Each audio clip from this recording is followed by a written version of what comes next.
الرحمن الرحيم الحمد لله والصلاة والسلام على سيدنا رسول الله وعلى آله وصحبه ومن والاه. In the name of Allah, the most gracious, the most merciful, all praise is due to Allah subhanahu wa ta'ala, and may the best of peace and blessings be to our Prophet Muhammad sallallahu alayhi wasallam, his household, his companions, their successors and their followers up until the day of judgment. May Allah gather us with him and his companions in the highest level of Jannah. Allahumma ameen. Welcome to a new episode of The Real Stars. The Real Stars. Our role models to follow, the Sahaba, the companions, the friends of Rasulullah sallallahu alayhi wa sallam, that Allah subhanahu wa ta'ala chose to be with him and to adopt his religion and to carry it to the next generations to come. We have talked about so many companions, from al-Mu'mineen Khadija radiyallahu anha to Abu Bakr as-Siddiq radiyallahu anhu, Umar ibn al-Khattab, Uthman ibn Affan, Ali ibn Abi Talib, Zayd ibn Haritha, Abu Ubaid ibn al-Jarrah, and so many other companions, males and females. And today, inshallah, we will continue with another Sahabi. His title is Al-Hib ibn al-Hib, the beloved, son of the beloved person to the Prophet sallallahu alayhi wa sallam. And this is obviously Usamah Ibn Zaid. He was one of the most beloved people to Rasulullah sallallahu alayhi wa sallam, and so was his father Zayd ibn Haritha radiyallahu anhum jami'an. May Allah be pleased with all of them. Usamah ibn Zaid is a young person who was born in Islam. He was born 6 years after the ba'athah, after the mission of the Prophet sallallahu alaihi wasallam, 6 years after the Prophet sallallahu alaihi wasallam became a prophet in Mecca. And he was so young when he migrated to Medina. He migrated with his family, with his father and his mother to Medina. His mother is Ayman, Hadinatul Nabi sallallahu alayhi wa sallam, and the first wife, or the wife of Zayd ibn Haritha. She is the same person who took care of the Prophet sallallahu alayhi wa sallam and raised him up. She is like the kind of babysitter and the custodian of the Prophet sallallahu alayhi wa sallam. The same person that took care of the Prophet sallallahu alayhi wa sallam, upbringing of the Prophet sallallahu alayhi wa sallam, is Ayman, the same person who will take care of her son Usamah ibn Zaid radiyallahu anha. He migrated with his father and his mother to Medina, and he will be so close to the Prophet sallallahu alayhi wa sallam like his father, and he will have so many situations with the Prophet sallallahu alayhi wa sallam. He was so smart and so beloved to Rasulullah sallallahu alayhi wa sallam that he and Al-Hasan, along with Al-Hasan, the grandson of the Prophet sallallahu alayhi wa sallam, Rasul sallallahu alayhi wa sallam, would take both of them, and he will hug them, put them both in both of his sides, and say, "Oh Allah, I love them both. Oh Allah, love them." So Allah subhanahu wa ta'ala made Usamah ibn Zayd, like his father, so close to Rasulullah sallallahu alayhi wa alihi wa sallam. And Usamah, everybody knew that Usamah is close to Rasul sallallahu alayhi wa sallam, and everybody knew that Usamah, Rasul sallallahu alayhi wa sallam, the Prophet sallallahu alayhi wa sallam, loves him so much so that one day in Ghazwat, close to Al-Fath, Fath Mecca, the liberation and conquest of Mecca, a lady from an elite tribe, Bani Makhzum, she committed theft. And in Islam there is a prescribed punishment for that, and it was a little difficult for people to accept that this lady of a status would get her hand being cut as a prescribed punishment for this crime. So they thought, if we ask Usamah ibn Zayd, somebody that Rasulullah sallallahu alaihi wasallam loves so much, if we probably ask him to talk to Rasulullah sallallahu alaihi wasallam, try to commute this punishment or try to do something about it. And Usamah thought it's okay. He talked to Rasulullah sallallahu alaihi wasallam, and Rasulullah sallallahu alaihi wasallam got mad, and he said, "Atashfa'u fi haddin min hududillah?" Are you interceding and asking me in regard to one of the prescribed punishments of Allah? You trying to ask me to modify the religion for somebody?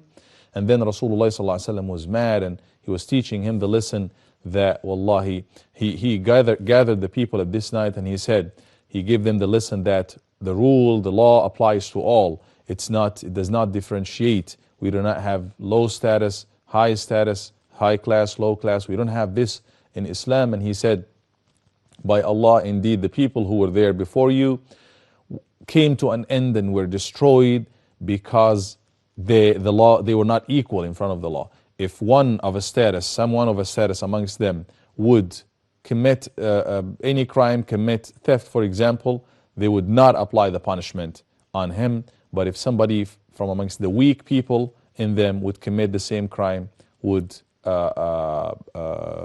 steal something, they would apply the punishment for him.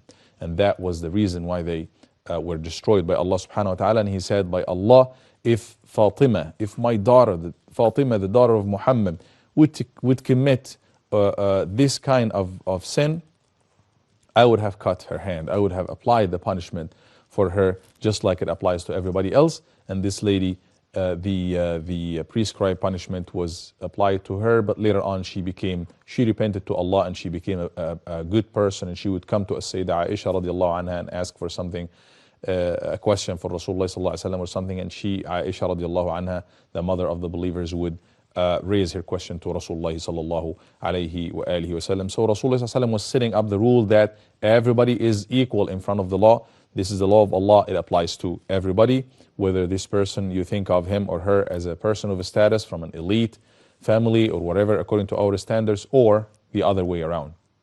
Usamah ibn Zaid radiallahu anhu, his father Zayd ibn Haritha was martyred in Ghazwat Mu'tah, like we talked about this before. So Rasul sallallahu alayhi wasallam trusted him so much, and he taught him. He was so close to Usamah that the Rasul sallallahu alayhi wasallam taught him so many things, and he saw him growing up in a very beautiful manner, and he saw the qualifications of leadership in him from early age, so much so that Rasulullah sallallahu alaihi wasallam would give him the leadership of the army at the very, very end of the life of the Prophet sallallahu alaihi wasallam. He prepared an army and an expedition to go to the Romans, to the same place that he sent this expedition of Mu'tah there before, under the leadership of his father, and his father was martyred there. He gave the leadership of the army for Usamah Ibn Zaid, and he said, go to the same place where your father was killed. And the Nabi sallallahu alaihi wasallam was trying to stay his ground and show his power and the power of Islam even for the Romans, this empire back then.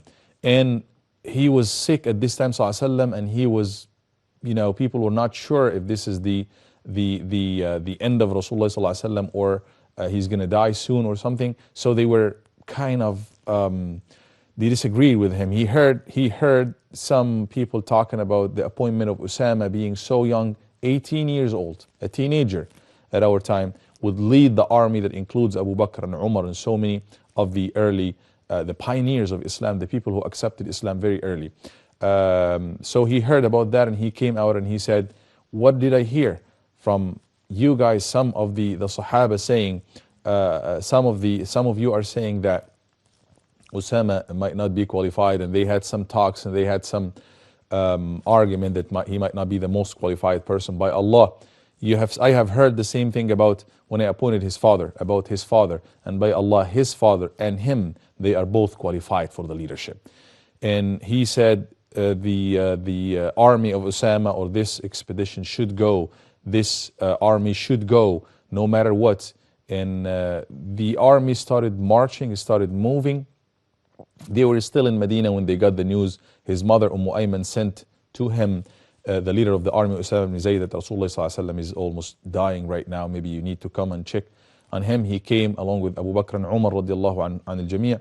He came along with Abu Bakr, and he was, this was the time when Rasulullah sallallahu alaihi wasallam passed away, and they were thinking, should this army move forward or not? That was the time when a lot of tribes started upstating from Islam and leaving Islam and showing some kind of rebellion and rebelliousness to the state back then. So many people, after the appointment of Abu Bakr radiallahu anhu, obviously the army and the expedition remain where they are at the suburbs of Medina, not moving forward yet until they receive the new orders from the new leader. So many people were saying that Umar or Usamah ibn Zayd might not be the best leader because he is, or they were rather saying that maybe this is not the best time for the army to move forward because we need some protection for Medina. This is the main army. We don't know what everybody is up to.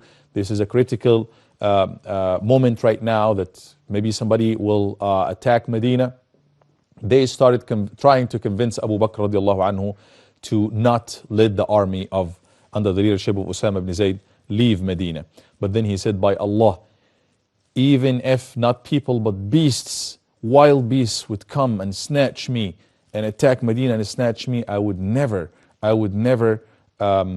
decline something that Rasulullah sallallahu alayhi wasallam has approved and decided to do. Rasulullah sallallahu alayhi wasallam decided to send this army. It should go no matter what. And subhanallah, because of his love for obedience of Rasulullah sallallahu alayhi wasallam and to approve what Rasulullah sallallahu alayhi wasallam approved, he let the army of Usamah go, and that had a great deal of blessings for the image of Muslims, because all the tribes, especially in the north where this army passed by, when they saw this huge army of Muslims leaving Medina and going to do an expedition all the way in the north and the borders of Arabia, they thought, well, they should have been, they are protected. They have probably a bigger army in Medina if they can send this army. And it caused a lot of people to, stay or give up on rebelliousness.